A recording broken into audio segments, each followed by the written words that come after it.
అంటే కేవలం ట్రంప్ మీద జరిగిన ఈ కాల్పునే ప్రామాణికంగా తీసుకుని ఇరాన్ మీద బాంబు వేయమని అమెరికన్ కాంగ్రెస్ చెప్పింది అంటే గనక ఒక రకంగా అమెరికా డాలర్ పతనమో అమెరికా అధ్యక్షుడి రెజ్యూమ్ చేంజ్ చేయడం కాదు, టోటల్ గా అమెరికా పతనం అనేది ఈ రోజు ఇంత డెవలప్ అయిన తర్వాత ప్రపంచ దేశాలు అంత సీరియస్ గా అమెరికా మీద యుద్ధాన్ని ప్రకటిస్తాయన్నమాట. రైట్, ఇది ఒక విషయం. అలాగే ఇంకొకటి, ఇప్పుడు జీసీసీ దేశాలు, నాటో దేశాలు అమెరికాని బయటికి పంపించడానికి ఇదొక పెద్ద అస్త్రంగా వాడుకోబోతున్నాయా అంటే అలాగే కనబడుతుంది.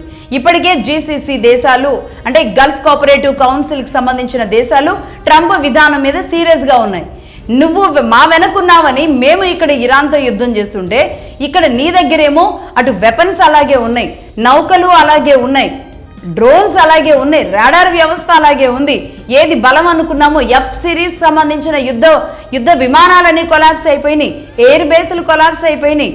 ఇవన్నీ చాలవన్నట్టుగా ఏకంగా నీ దాకానే గన్ వచ్చింది అంటే ఇంకా నిన్ను నమ్ముకొని మేమెలా యుద్ధం చేయాలి, నిన్ను నమ్ముకొని మేము నాటోలో నువ్వు ఒక పెద్దన్నా అని మేమెలా అనుకోవాలి అనే ఒక వాయిస్ ని ఇదే జీసీసీ దేశాల్లో ఉన్న రాజులు, కింగ్స్ ఎవరైతే ఉంటారో వీళ్ళందరూ ఒక్కొక్కరిగా మాట్లాడుకుంటున్నట్టు సమాచారం.